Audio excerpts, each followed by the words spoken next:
Israel জুড়ে ইরানের ব্যাপক ক্ষেপণাস্ত্র হামলায় নতুন করে উত্তপ্ত মধ্যপ্রাচ্য। একই সঙ্গে হরমুজ প্রণালী ঘিরে বাড়ছে উত্তেজনা। শনিবার ইরানকে প্রণালী খুলে দিতে 48 ঘন্টার আলটিমেটাম দেন মার্কিন প্রেসিডেন্ট ডোনাল্ড ট্রাম্প। এই হুঁশিয়ারি শেষের পথে থাকলেও তেহরানের কোনো সাড়া না থাকায় উত্তেজনা আরও প্রকট হচ্ছে। যুক্তরাষ্ট্র, ইসরায়েল ও ইরান যুদ্ধ গড়িয়েছে 24তম দিনে। হামলা পাল্টা হামলায় উত্তপ্ত মধ্যপ্রাচ্য, বাড়ছে হতাহতের সংখ্যা। ইসরায়েলের বিভিন্ন অঞ্চলে তীব্র ক্ষেপণাস্ত্র হামলা চালিয়েছে ইরান। জেরুজালেম, মধ্য ও দক্ষিণ ইসরায়েল সহ 8টি স্থানে আঘাত হেনেছে ইরান।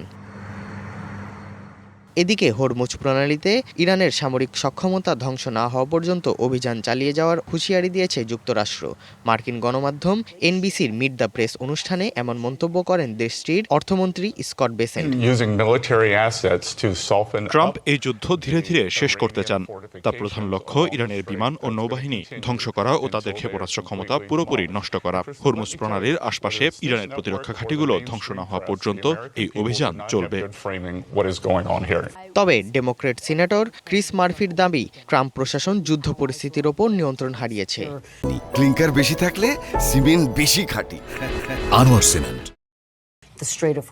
হরমুজ প্রণালী নিয়ে উত্তেজনার মধ্যেই ইরান জানায় এই গুরুত্বপূর্ণ জলপথ এখনো বন্ধ হয়নি ও জাহাজ চলাচল অব্যাহত রয়েছে।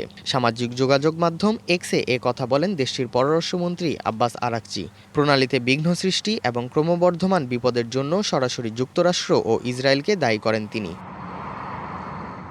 অন্যদিকে লেবাননে ইসরায়েলি হামলায় বেড়েছে ক্ষয়ক্ষতির পরিমাণ। লিতানি নদীর ওপর গুরুত্বপূর্ণ কাসমিয়া সেতুতে হামলার কারণে দক্ষিণাঞ্চলের সঙ্গে যোগাযোগ বিচ্ছিন্ন হওয়ার আশঙ্কা তৈরি হয়েছে।